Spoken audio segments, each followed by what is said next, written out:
السلام عليكم ورحمة الله وبركاته. أعوذ بالله من الشيطان الرجيم. بسم الله الرحمن الرحيم. إذا جاء نصر الله والفتح ورأيت الناس يدخلون في دين الله أفواجا فسبح بحمد ربك واستغفره إنه كان توابا. السلام عليكم ورحمة الله وبركاته. அல்ஹம்துலில்லாஹி ரப்பில் ஆலமீன். கண்ணியம் நிறைந்த எல்லாம் வல்ல ஏக இறைவனின் அடியார்கள, தமிழ்நாடு தௌஹீத் ஜமாத் சார்பாக ரமலான் சிறப்பு நிகழ்ச்சியாக திருக்குர்ஆனின் விளக்க உரைக்கான வசனங்களை, அத்தியாயங்களை தொடர்ச்சியாக நாம் அறிந்து வருகிறோம். அந்த வரிசையில் இன்றைய தினம் திருக்குர்ஆனில் 110வது அத்தியாயமாய் திகழ்கிற அந்நஸ்ர் என்கிற அத்தியாயத்திற்கு விளக்க உரையை நாம் விரிவாக அறியவிருக்கிறோம். ரொம்ப எளிமையான அத்தியாயம். இஸ்லாமியர்கள் அனைவரும் மனனம் செய்து வைத்திருக்கிற ஆழமான நுணுக்கமான கருத்துக்களை உள்ளடக்கியிருக்கிற சிறப்பிற்குரிய அத்தியாயம். அதில் சூரா நஸ்ர் என்கிற அத்தியாயத்திற்கான விளக்க உரை, அது ஏராளமான விளக்கங்கள் இருந்தாலும் இரத்தின சுருக்கமாக சில முக்கியமான தகவல்களை மட்டும் நாம் பதிய வைக்கிறோம். இந்த சூரா நபிகளாரின் மதீனா வாழ்க்கையில் இறங்கிய சூறாவாக நாம் ஆதாரபூர்வமான செய்திகளிலே பார்க்கிறோம். மற்றும் ஒரு சிறப்பாக இந்த சூறாவில் ஏராளமான முன்னறிவிப்புகள் சொல்லப்படுகிறது. அதிலும் குறிப்பிட்டு சொல்வதாக இருந்தால் ஒரு 3-4 முன்னறிவிப்புகளை அல்லாஹுவின் தூதர் அவர்களுக்கு அல்லாஹ் இந்த சூறாவின் மூலமாக எடுத்து காட்டுகிறார். இந்த சூறாவினுடைய மிக விரிவான விளக்கங்கள், அதற்கான நுணுக்கங்கள் ஏராளமானவைகள் உள்ளடக்கி இருக்கிறது. சூரா அந்நஸ்ர் 110வது அத்தியாயம். அல்லாஹ் பேசுகிறான், பிஸ்மில்லாஹிர் ரஹ்மானிர் ரஹீம். இதா ஜாஅ நஸ்ருல்லாஹி வல் ஃபத்ஹ். அல்லாஹ் நபியை பார்த்து அழைக்கிறான், நபியே, இதா ஜாஅ வரும்போது, நஸ்ருல்லாஹி அல்லாஹுடைய உதவியும், வல் ஃபத்ஹ் இன்னும் வெற்றியும் வரும்போது. 2வது வசனத்தில் அல்லாஹ் சொல்கிறான், வரஐத அன்னாஸ மக்களை நீங்கள் காண்பீர்கள், யதுகுலூன ஃபீ தீனில்லாஹி அல்லாஹ்வுடைய மார்க்கத்தில், அஃப்வாஜா கூட்டம் கூட்டமாக நுழைவதை நீங்கள் காண்பீர்கள். 2வது வசனமாய் அல்லாஹ் சொல்கிறான். அதற்கு அடுத்த வசனத்தில் அல்லாஹ் சொல்கிறான், ஃபஸப்பிஹ் அவ்வாறு கூட்டம் கூட்டமாக அல்லாஹ்வுடைய மார்க்கத்தில் மக்கள் நுழைவதை நீங்கள் பார்க்கிற பொழுது, ஃபஸப்பிஹ் பிஹம்தி ரப்பிக உமது இறைவனை புகழின் மூலம் அவனை பெருமைப்படுத்துவீராக. எவ்வளவு தூரம் இறைவனை புகழ முடியுமோ அவ்வளவு தூரம் புகழ்ந்து பெருமைப்படுத்துவீராக. வஸ்தக்ஃபிர்ஹு அவனிடத்தில் பாவ மன்னிப்பு தேடுவீராக. இன்னஹு கான தவ்வாபா அவன் மன்னிப்பு மிக்கவனாக, பாவங்களை மன்னிக்கக்கூடியவனாக இருக்கிறான் என்கிற இரத்தின சுருக்கமான 3 வசனங்கள் கொண்ட சூரா அந்நஸ்ர் என்கிற சூரா. இந்த சூறாவிற்கு ஏராளமான சிறப்புகள் இருக்கிறது. இப்னு அப்பாஸ் ரலியல்லாஹு அவர்கள் அறிவிக்கிறார்கள், சூரன் குப்ரா என்கிற நபிமொழி தொகுப்பிலே பதிவு செய்யப்பட்டிருக்கிறது. இப்னு அப்பாஸ் ரலியல்லாஹு அறிவிக்கிறாங்க, நசாயி குப்ராவிலே 11648வது செய்தியாக பதிவு செய்யப்பட்டிருக்கிறது. இதா ஜாஅ நஸ்ருல்லாஹி வல் ஃபத்ஹ் என்கிற அத்தியாயம் வராயி தன்னாச யதுகுலூன ஃபீ தீனில்லாஹி அஃப்வாஜா ஃபஸப்பிஹ் பிஹம்தி ரப்பிக வஸ்தக்ஃபிர்ஹு இன்னஹு கான தவ்வாபா என்கிற அத்தியாயம் இது நபிகள் நாயகம் ஸல்லல்லாஹு அலைஹி வஸல்லம் அவர்களின் மரணத்தை பற்றி அறிவிக்கப்படுகிறது. ரசூல்லா விரைவில் இந்த உலக வாழ்க்கையை முடிக்கப் போகிறார்கள், இறைவனிடத்திலே சேரப்போகிறார்கள், அவர்களின் உயிர் பிரிய போகிறது என்பது குறித்து தான் இந்த அத்தியாயம் முன்னறிவிப்பு செய்கிறது என்று இப்னு அப்பாஸ் ரலியல்லாஹு அவங்க சொல்றாங்க. அதே மாதிரி இந்த சூரா இறங்கியதற்கு பிறகு, இதாஜா சூரா இறங்கியதற்கு பிறகு அல்லாஹுவின் தூதரவர்கள் மறுமை பற்றியான விஷயங்களுக்கு அதிக அளவில் முக்கியத்துவம் எடுத்தார்கள். ரொம்ப பயந்து அதிகமான அமல்கள் செய்வதற்கு ஈடுபட்டார்கள் என்கிற செய்தியையும் பார்க்கிறோம். அதே மாதிரி அல்லாஹுவின் தூதர் குறிப்பிடுகிறார்கள். இதை இப்னு அப்பாஸ் ரலியல்லாஹு அவங்க அறிவிக்கிறாங்க.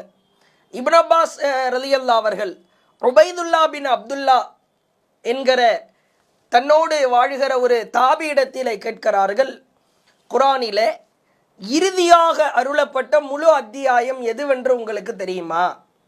குரான்ல கடைசியா அருளப்பட்ட முழு அத்தியாயம், கடைசியாக சில வசனங்கள் அருளப்பட்டிருக்கிறது.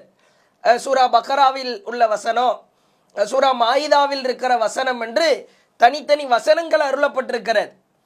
முழுமையான அத்தியாயம் இறுதியாக அருளப்பட்ட அத்தியாயம் எதுவென்று தெரியுமா அப்படின்னு உபைதுல்லா பின் அப்துல்லாட்ட இப்னு அப்பாஸ் ரலியல்லாஹு அவங்க கேட்குறாங்க. எனக்கு தெரியுமே, இறுதியாக அருளப்பட்ட அத்தியாயம் எதுன்னு எனக்கு தெரியும் அப்படின்னு சொல்லிட்டு, இதா ஜா நஸ்ருல்லாஹி வல் ஃபதஹ் வரஐத அன்னாஸ யதுகுலூன ஃபீ தீனில்லாஹி அஃப்வாஜா ஃபஸப்பிஹ் பிஹம்தி ரப்பிக வஸ்தக்ஃபிர்ஹு இன்னஹு கான தவ்வாபா என்கிற அத்தியாயத்தை ஓதி காட்டினார்கள். அப்போ இப்னு அப்பாஸ் ரலியல்லாஹு அவங்க சரியா சொன்னீங்க, ஆமாம் உண்மைதான், இந்த அத்தியாயம்தான் குரானில் இறுதியாக அருளப்பட்ட அத்தியாயமாக இருக்கிறது என்று சொல்லி இப்னு அப்பாஸ் ரலியல்லாஹு அவர்கள் சொன்னார்கள் என்கிற செய்தியை பார்க்கிறோம். அதே போன்று அல்லாஹுவின் தூதரவர்கள் இந்த சூரா நஸ்ர் இதாஜா நஸ்ருல்லா என்கிற அத்தியாயம் இறங்கியதற்கு பிறகு சஜதாவிலும் ருக்கூவிலும் இறைவனை பெருமைப்படுத்துகிற வார்த்தையாக, அதிகப்படியான வார்த்தையாக ஒரு துஆவை அதிகமாய் ஓதினார்கள் என்கிற செய்தியை பார்க்கிறோம். சஹீஹ் புகாரியில் 817வது செய்தியாக இருக்கிறது, சஹீஹ் முஸ்லிமில் 834வது செய்தியாக இருக்கிறது. இதாஜா நஸ்ருல்லா என்கிற அத்தியாயம் இறங்கியதற்கு பிறகு குரானின் ஆணையை செயல்படுத்தும் முகமாக, அல்லாஹ் சொன்ன கட்டளையை செயல்படுத்துகிற விதமாக ருக்கூவிலும் சஜிதாவிலும் அல்லாஹுவின் தூதரவர்கள் சுபஹானக அல்லாஹும்ம ரப்பனா வ பிஹம்திக அல்லாஹும் மக்ஃபிர்லி என்கிற துஆவை அதிகம் ஓதினார்கள் என்கிற செய்தியை பார்க்கிறோம். சுபஹானக அல்லாஹும்ம ரப்பனா வ பிஹம்திக அல்லாஹும் மக்ஃபிர்லி, இறைவா எங்கள் இறைவனே நீ தூயவன், உன்னை போற்றுகிறோம். இறைவா அல்லாஹும் மக்ஃபிர்லி, எங்களுக்கு மன்னிப்பளிப்பாயாக, எங்களுக்கு பாவ மன்னிப்பு வழங்குவாயாக என்று அல்லாஹுவின் தூதர் அவர்கள் அதிகம் ஓதினார்கள் என்கிற செய்தியை பார்க்கிறோம். அதே போன்று இந்த சூரா இதாஜா நஸ்ருல்லா இது மற்றொரு முன்னறிவிப்பு செய்வதையும் ஹதீஸ்களிலே நம்மால் பார்க்க முடிகிறது. சஹீஹ் புகாரியில் 4294வது செய்தியாக பார்க்கிறோம். இப்னு அப்பாஸ் ரலியல்லாஹு அவங்க தான் அறிவிக்கிறாங்க. உமர் ரலியல்லாஹு அவர்கள் என்ன செய்வார்களாம், பத்ர் போரில் பங்கெடுத்த பெரியவர்களோடு, அந்த புண்ணியவான்களோடு, அந்த சிறப்பிற்குரிய நபித்தோழர்களோடு இப்னு அப்பாஸ் ரலியல்லாஹு அவர்களையும் சேர்த்து அமர வைப்பார்களாம். பத்ர் போரில் பங்கெடுத்த அந்த பெரியவர்கள், அவர்களுக்கு வயது ரொம்ப அதிகம். இப்னு அப்பாஸ் ரலியல்லாஹு பத்ர் போரில் பங்கெடுக்கல, இளைஞராக இருக்கிறார். அப்போ பத்ர் போர் நடக்கிற பொழுது அவர் சிறுவராக இருந்தார். எல்லாத்துக்கும் ஆச்சரியம், சில பேருக்கு அதிருப்தியும் கூட. இப்போ சில பேர் உமர் ரலியல்லாஹு அவங்கள்ட்ட கேட்குறாங்க, எங்களுக்கும் இப்னு அப்பாஸ் அவர்களின் வயது ஒத்த மகன்கள் இருக்கத்தான் செய்கிறாங்க, அவங்களையெல்லாம் நாங்கள் அழைச்சிட்டு வரல. அப்போ இப்னு அப்பாஸை மட்டும் நீங்கள் இந்த சபையில் பெரியவர்கள் எல்லாம் பத்ரு போரிலே கலந்து கொண்ட சஹாபாக்கள் எல்லாம் அமர்ந்திருக்கிற சபையில் இப்னு அப்பாஸை மட்டும் நீங்கள் உட்கார வைக்கிறீங்களே, என்ன காரணம் அப்படின்னு சில மூத்த சஹாபாக்கள் உமர் ரலியல்லாஹு அவங்கள்ட்ட கேட்குறாங்க. அப்போ இப்னு அப்பாஸ் அவர்கள் நல்ல கல்வியிலே, இஸ்லாமிய மார்க்க இல்மிலே, அல்லாஹுவின் தூதரிடமிருந்து அதிகமான செய்திகளை கேட்டறிந்து அதை ஆய்வு செய்வதில், அதை மனனம் செய்வதில் ரொம்ப ஆர்வம் உள்ளவராய் திகழ்ந்தார். இப்னு அப்பாஸ் ரலியல்லாஹு அவங்களுடைய கல்வியின் முக்கியத்துவத்தை, அவர்களுக்கு இருக்கிற அந்த கல்வி திறனை, அதை கண்ணியப்படுத்துவதற்காகத்தான் இந்த சபையில் உமர் ரலியல்லாஹு அவங்க அமர வைக்கிறாங்க. ஒரு கட்டத்தில் உமர் ரலியல்லாஹு அவங்க சொல்கிறாங்க, இதா ஜா நஸ்ருல்லா என்கிற 110வது அத்தியாயம், இதா ஜா நஸ்ருல்லா என்கிற அத்தியாயம் அது இறங்கியது. அது இறங்கியதற்கு பிறகு அந்த அத்தியாயம் எதை காட்டுகிறது, எதை உணர்த்துகிறது அப்படின்னு உங்களுக்கு யாருக்காவது தெரியுமா அப்படின்னு கேட்குறாங்க. அப்போ இதா ஜா நஸ்ருல்லாஹி வல் ஃபத்ஹ் வரஐத அன்னாஸ யத்குலூன ஃபீ தீனில்லாஹி அஃப்வாஜா ஃபஸப்பிஹ் பிஹம்தி ரப்பிக வஸ்தக்ஃபிருஹு இன்னஹு கான தவ்வாபா என்கிற அத்தியாயத்தை ஓதி காமிச்சு, இந்த அத்தியாயம் எதை முன்னறிவிப்பு செய்யுது, இந்த அத்தியாயம் என்ன கருத்தை சொல்லுது அப்படின்னு கூடியிருக்கிற நபித்தோழர்கள்ட்ட எல்லாம் உமர் ரலியல்லாஹு அவங்க கேட்குறாங்க. அப்போ அவங்களில் சிலர் மௌனமாக இருக்கிறாங்க, எதுவும் சொல்லாமல். சிலர் சொல்கிறாங்க, நமக்கு உதவியும் அல்லாஹ்புரத்திலிருந்து அல்லாஹ்வுடைய உதவியும் வெற்றியும் அளிக்கப்படும் போது அல்லாஹ்வை புகழ்கிற மாதிரியான காரியங்களை செய்யணும், அவங்கிட்ட பாவ மன்னிப்பு தேடணும் அப்படின்னு நாங்கள் கட்டளையிடப்பட்டிருக்கிறோம் என்று விளக்கம் சொல்கிறாங்க. சிலர் எங்களுக்கு தெரியலன்னு சொல்லிடுறாங்க. இப்போ திரும்ப இப்னு அப்பாஸை அழைச்சி உமர் ரலியல்லாஹு அவங்க கேட்குறாங்க, இப்னு அப்பாஸே, அவங்க சொன்ன கருத்தை தான் நீங்களும் சொல்கிறீங்களா? அல்லாஹ்வுடைய உதவியும் வெற்றியும் வரும்போது அல்லாஹ்வுக்கு அதிகமாக நன்றி செலுத்தணும், அல்லாஹ்கிட்ட பாவ மன்னிப்பு தேடணும் என்கிற அவர்களின் கருத்து தான் உங்கள் கருத்தாக இருக்குதா அப்படின்னு உமர் ரலியல்லாஹு அவங்க கேட்குறாங்க. இப்போ இப்னு அப்பாஸ் ரலியல்லாஹு அவங்க சொல்கிறாங்க, உமர் அவர்களே, அந்த கருத்து அதில் இருந்தாலும் இந்த அத்தியாயம் ஒரு மிக முக்கியமான முன்னறிவிப்பு செய்கிறது. அதாவது அல்லாஹ் தன் தூதர் அவர்களுக்கு ஆயுட்காலத்தை முடிக்கப் போகிறான், அவர்கள் மரணித்துவிடப் போகிறார்கள் என்பதைத்தான் இந்த அத்தியாயம் மிக முக்கியமாய் அறிவிக்கிறது அப்படின்னு சொல்லிட்டு அடுத்து சொல்கிறார்கள், அல் ஃபத்ஹ் அந்த அத்தியாயத்தில் இதா ஜா நஸ்ருல்லாஹி வல் ஃபத்ஹ், அந்த அல் ஃபத்ஹ் என்பது அது மக்கா வெற்றியை குறிக்கிறது. நீங்கள் மௌத்தா போறீங்க அப்படின்ற ஒரு முன்னறிவிப்பு, அதே மாதிரி மக்காவை வெற்றி கொள்ள போகிறீர்கள் என்கிற மிக முக்கியமான முன்னறிவிப்பை தான் இந்த அத்தியாயம் சொல்லுகிறது அப்படின்னு இப்னு அப்பாஸ் ரலியல்லாஹு அவங்க சொல்கிறாங்க. அப்படி நீங்கள் மக்கா வெற்றியை காண்கிற பொழுது, மக்கள் கூட்டம் கூட்டமாக வருவதை பார்க்கிற பொழுது உங்கள் இறைவனை புகழ்ந்து போற்றுவீராக, அவனிடத்தில் பாவ மன்னிப்பு தேடுவீராக, அவன் பாவங்களை மன்னிப்பவனாக இருக்கிறான் என்பதை இந்த அத்தியாயம் சொல்லுகிறது அப்படின்னு உமர் ரலியல்லாஹு அவங்கள்ட்ட இப்னு அப்பாஸ் ரலியல்லாஹு அவங்க சொல்கிறாங்க. உமர் ரலியல்லாஹு அவர்கள் சொன்னார்கள், நீங்கள் இந்த அத்தியாயத்திலிருந்து என்ன கருத்தை, என்ன விளக்கத்தை அறிகிறீர்களோ அதையே நானும் அறிகிறேன் அப்படின்னு உமர் ரலியல்லாஹு அவர்கள் இப்னு அப்பாஸ் ரலியல்லாஹு அவர்களுடைய அந்த கல்வி ஞானத்தை அந்த இடத்தில் சிறப்பித்தார்கள் என்கிற செய்தியை பார்க்கிறோம். அப்போ இதா ஜா நஸ்ருல்லாஹி வல் ஃபத்ஹ் என்கிற அத்தியாயம் பல்வேறு விதமான நுணுக்கமான பல ஆழமான கருத்துக்களை உள்ளடக்கிய ஒரு அத்தியாயம். நபிகளார் மரணித்து விடுவார்கள் என்று முன்னறிவிப்பு செய்கிற அத்தியாயம், மக்கா வெற்றி கொள்ளப்படும் மிக முக்கியமான ஒரு முன்னறிவிப்பு. அவ்வாறு வெற்றி கொள்ளப்படுகிற நேரத்தில் மக்கள் கூட்டம் கூட்டமாக வருவதை நீங்கள் பார்ப்பீர்கள், இஸ்லாத்தை ஏற்பாங்க அப்படின்ற ஒரு மிக முக்கியமான ஒரு முன்னறிவிப்பு.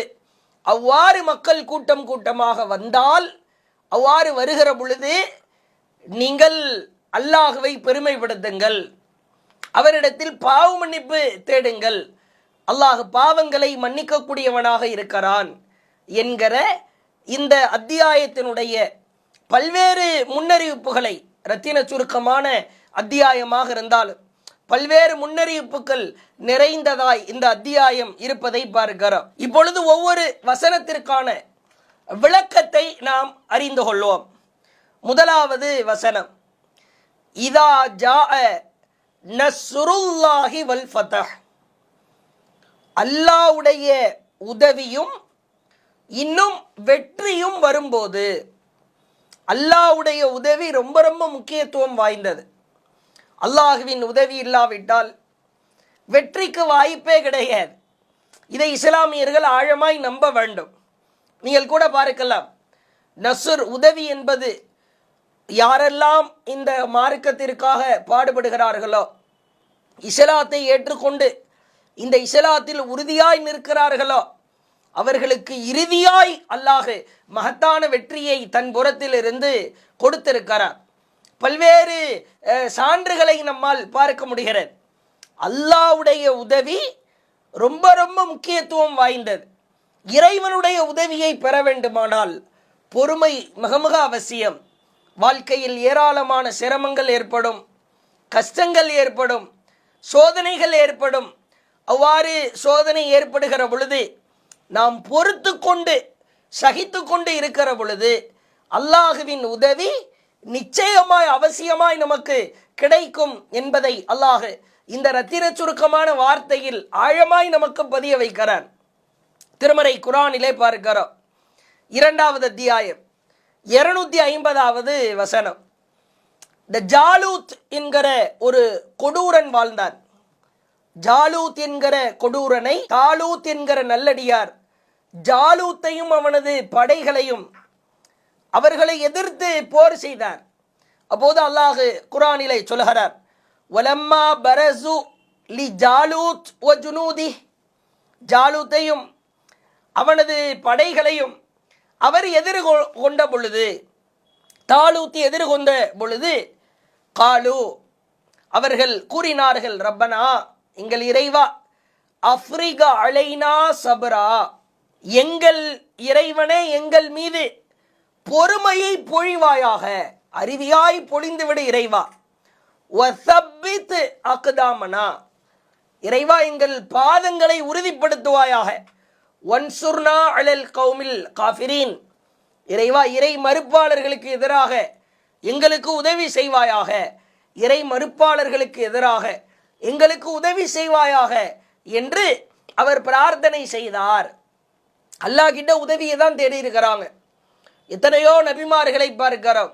மூசா அலைஹிஸ்ஸலாம், இப்ராஹிம் அலைஹிஸ்ஸலாம், யாரையெல்லாம் எதிரிகள் கொடூரமாய் சிரமப்படுத்தினார்களோ, சங்கடப்படுத்தினார்களோ, அக்கிரமக்காரர்கள் எல்லாம் எத்தனையோ நபிமார்களுக்கு கடுமையான துன்பங்களை கொடுத்த பொழுது அல்லாஹுவின் உதவியை தேடித்தான் அல்லாஹுவிடத்திலே பிரார்த்தனை செய்திருக்கிறார்கள் என்கிற செய்தியை பார்க்கிறோம்.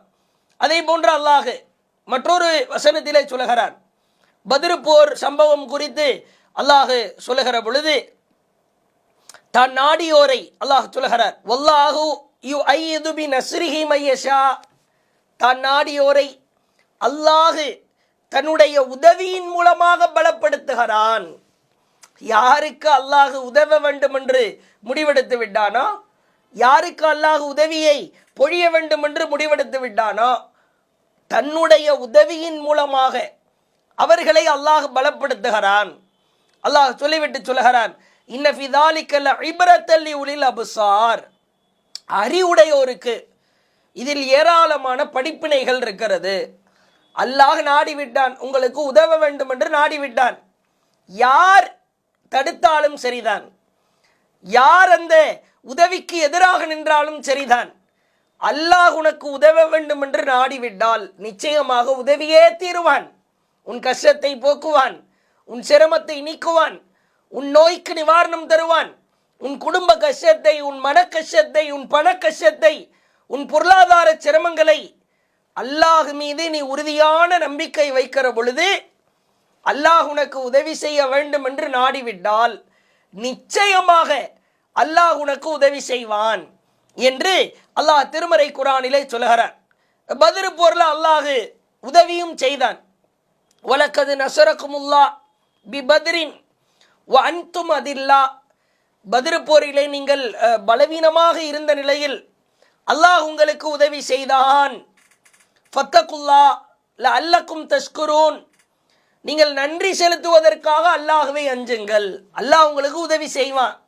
ஆனால் நீ அல்லாஹ்வை அஞ்சணும், நன்றி செலுத்தணும். வணக்க வழிபாடுகள் விஷயத்தில், இறைவனுக்கு செய்ய வேண்டிய நன்றி கடன் விஷயத்தில் நன்றி மறந்து விடக்கூடாது அல்லாஹ் சொல்லுகிறார். அதே போன்று அல்லாஹ் திருமறை குர்ஆனில் சூரா ஆலி இம்ரான்ல 124வது வசனத்தில் சொல்றார், இது தக்கூலூலில் முஃமினீன் அலை யக்ஃபியக்கும் ஐ யுமித்தக்கும் ரப்புக்கும் பி ஸலாஸதி ஆலாஃபிம் மினல் மலாயிகதி முன்ஸலீன். அல்லாஹ் சொல்கிறான், வானிலிருந்து இறக்கப்பட்ட 3000 வானவர்கள், ஸலாஸத்து ஆலாஃப், வானிலிருந்து இறக்கப்பட்ட 3000 வானவர்களை கொண்டு அல்லாஹ் உங்களுக்கு, இறைவன் உங்களுக்கு உதவி செய்திருக்கிறான். அது உங்களுக்கு போதாதா? அலை யக்ஃபியக்கும், வானத்திலிருந்து 3000 வானவர்களை அனுப்பி உங்களுக்கு உதவி செஞ்சது போதாதா?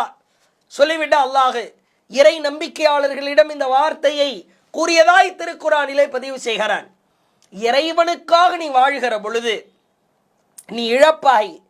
அது இழப்பல்ல, அல்லாஹுவின் உதவிக்கான பேரு உதவி என்பதை உள்ளத்தில் ஆழமாய் பதிய வைக்க வேண்டும்.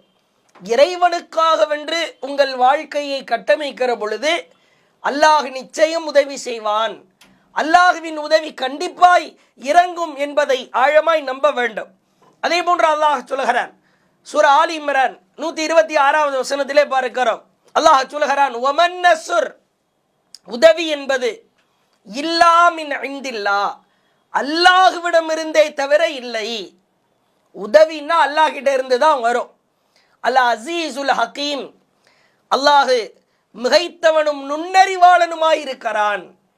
மிகைத்தவனும் நுண்ணறிவாளனுமாகிய அல்லாஹ்வை தவிர உனக்கு வேற யாருப்பா உதவி செய்ய முடியும்? அல்லாஹ் தான் உதவி செய்வான், அல்லாஹ் மட்டுமே உதவி செய்ய முடியும் என்பதை அல்லாஹ் அழுத்தமாய் பதிய வைப்பதை பார்க்கிறோம். அதே போன்று அல்லாஹ் சூரா அன்ஆம் 34வது வசனத்திலே சொல்கிறார், எத்தனையோ தூதர்கள் பொய்யர் என கருதப்பட்டார்கள். எதுவரைக்கும்? அல்லாஹ் சொல்கிறான், ஃபஸபரு அலாமா குதிபு, நமது உதவி அவர்களுக்கு வருகிற வரை பொய்யர் என கருதப்பட்டார்கள், துன்புறுத்தப்பட்டார்கள். நீயும் துன்புறுத்தப்படுவாய், நீயும் சிரமப்படுத்தப்படுவாய். மார்க்கத்தை உறுதியாய் கடைபிடிக்கிற பொழுது பல்வேறு சொல்லனா துன்பங்கள், இடையூறுகள், உள்ளத்தை காயப்படுத்துகிற வார்த்தைகள் என்று பலதரப்பட்ட நிகழ்வுகள் நடக்கத்தான் செய்யும். ஆனால் நீ பொறுத்து கொள்ள வேண்டும், சகிப்புத்தன்மையோடு இருக்க வேண்டும். அவ்வாறு நீ இருக்கிற பொழுது இதா ஜா நஸ்ருல்லா, அல்லாஹ்வுடைய உதவி வந்துவிட்டால், வரும் பொழுது உன்னை மிகைப்பவர் யாரும் இல்லை. இதை நாம் அழுத்தமாய் நம்ப வேண்டும். இப்ராஹிம் அலைஹிஸ்ஸலாம் நெருப்பு குண்டத்திலே வீசப்படுவதற்கு முன்பு அந்த நெருப்பு குளிரும் என்று அவருக்கு தெரியாது. நெருப்பு குளிர்ச்சி ஆயிரும், அல்லாஹ் நம்மை எப்படியாவது காப்பாற்றி விடுவான் என்று நம்பினார். ஆனால் அவர் நெருப்பிலே விழுவதற்கு முன்பாகவே, நீங்க நெருப்புக்குள்ள விழுந்தவுடனே நீங்கள் விழுகிற இடத்தை மட்டும் நாம் அப்படியே குளிர்ச்சி படுத்தி விடுவோம், அந்த நெருப்பு உம்மை தீண்டாது என்று அல்லாஹ் சொல்லி அவர் போய் விழவில்லை. விழுந்ததற்கு பிறகுதான் தெரிந்தது நெருப்பு குளிர்ச்சியாகி விட்டது. அல்லாஹ் மீது வைத்த நம்பிக்கையை அல்லாஹ் காப்பாற்றி விட்டான். மூசா அலைஹிஸ்ஸலாம் சுற்றும் சூழ்ந்து ஃபிரௌனுடைய படை, அதற்கு எதிரிலே கடல், இந்த புறம் ஃபிரௌனின் படை. ஒன்று கடலில் விழுந்து சாக வேண்டும், அல்லது ஃபிரௌனின் கைகளுக்கு அடிபட்டு சாக வேண்டும், அவன் கழுத்தை வெட்டி கொன்று விடுவான். நம்பினார். இதுவரைக்கும் கைத்தடி கடலை பிளந்ததாய் அவருக்கு தெரியாது. அல்லாஹ் சொல்லலை, நீங்கள் கைத்தடியை வச்சு அடிக்கணும், கடல் பிழக்கும், நீங்கள் கடலுக்கு முன்னாடி போய் நில்லுங்க அப்படின்னு அல்லாஹ் முன்னாடியே சொல்லி எல்லாம் அனுப்பலை. அல்லாஹ் மீது உறுதியாய் நம்பிக்கை வைத்தார். அல்லாஹ் அவரது நம்பிக்கையை காப்பாற்றி உதவி செய்தான். கைத்தடியால் கடலை அடிக்கிறார். கடல் அப்படியே இரண்டாய் பிரம்மாண்டமான மலை போல் பிளந்ததை பார்க்கிறோம். அல்லாஹ்வுடைய உதவி. அய்யூப் அலைஹிஸ்ஸலாம் சாதாரண நோய் அல்ல, நீண்ட நாட்களாய் நீடித்த நோய். ஒரு 15 ஆண்டுகளுக்கு மேலாக அல்லாஹ் காப்பாற்ற வேண்டும். இறை தூதர் தான் அல்லாஹ் சோதித்தான். பொறுமையாக இருந்தார். ஃபஸபுருன் ஜமீல், அழகான பொறுமையை மேற்கொண்டார். அந்த அழகிய பொறுமைக்கு அல்லாஹ் கொடுத்த பரிசு தான் அவர் நோயெல்லாம் அல்லாஹ் குணப்படுத்தி அவருக்கு அல்லாஹ் பேரருளை பொழிந்தான். வெட்டுக்கிளியை கூட தங்க வெட்டுக்கிளியை அல்லாஹ் பரிசளித்தான், கொடுத்தான் என்கிற செய்தி எல்லாம் பார்க்கிறோம். ஜக்கரியா அலைஹிஸ்ஸலாம் கெஞ்சினார், கதறினார், இறைவா குழந்தை பாக்கியத்தை கொடுத்து விடு. அல்லாஹ் மீது உறுதியாய் நம்பிக்கை வைத்தார். உன்னிடத்தில் கேட்பதிலிருந்து நான் நிராசை அடைய மாட்டேன், நான் வெக்ஸாக மாட்டேன், நான் மன உளைச்சலாக மாட்டேன், என்னுடைய கோரிக்கையை நான் நிறுத்தவும் மாட்டேன். இறைவா உன்னை கேட்டுக்கிட்டே தான் இருப்பேன், நீ தந்தே ஆகணும். இறைவனிடத்தில் கோரிக்கை வைத்து கொண்டே இருந்தார். கோரிக்கை வைத்ததற்கு பிறகு நீண்ட நெடிய நாட்கள் கழிந்ததற்கு பிறகு அல்லாஹ் குழந்தை பாக்கியத்தை கொடுத்தான். இன்றைய இஸ்லாமியர்களை பார்க்கிறோம். உலகளாவிய அளவில் கொடூர ஆட்சி நடக்கிறது. நம்முடைய வாழ்க்கையில் பல்வேறு நெருக்கடிகள் நடக்கிறது. இஸ்லாமியர்களுக்கு பல்வேறு கொடுமைகள் இழைக்கப்படுகிறது. ஆனால் நமக்கான உறுதி சரியாக இருக்கிறதா? ஒவ்வொரு இஸ்லாமியனும் சரியான வாழ்க்கையை வாழுகிறாரா? ஹலாலை சரியாக பேணுகிறாரா? ஹராமை விட்டு விலகி வாழுகிறாரா? வியாபாரத்தில் நேர்மை, பேச்சிலே உண்மை, கொடுக்கல் வாங்கலில் மிகச் சரியான ஒரு நீதம், இவைகளெல்லாம் முஸ்லிம்களிடத்தில் இருக்கிறதா? அல்லாஹ் எப்படி வாழச் சொன்னானோ அவ்வாறு வாழ்கிற பொழுது இஸ்லாமிய சமுதாயத்திற்கு அல்லாஹுவின் உதவி அருவியாய் பொழிந்து கொண்டே இருக்கும். தாமதமாய் வரலாம், கொஞ்சம் லேட்டாய் வரலாம், கொஞ்சம் சற்று நிதானமாய் வரலாம். ஆனால் நீங்கள் இஸ்லாத்தை உறுதியாய் கடைபிடிக்கிற பொழுது அல்லாஹ் நிச்சயம் உங்களுக்கு உதவி செய்வான். இதை உள்ளத்தில் ஆழமாய் நாம் பதிய வைத்துக் கொண்டு இதா ஜாஅ நஸ்ருல்லாஹ், இது நமக்கு நடத்துகிற பாடம் மிக ஆழமான கருத்துக்களை உள்ளடக்கி இருக்கிற பாடம். இறை உதவி நிச்சயம் கிடைக்கும். இழிவு நீங்க இறை உதவி கிடைக்கும்.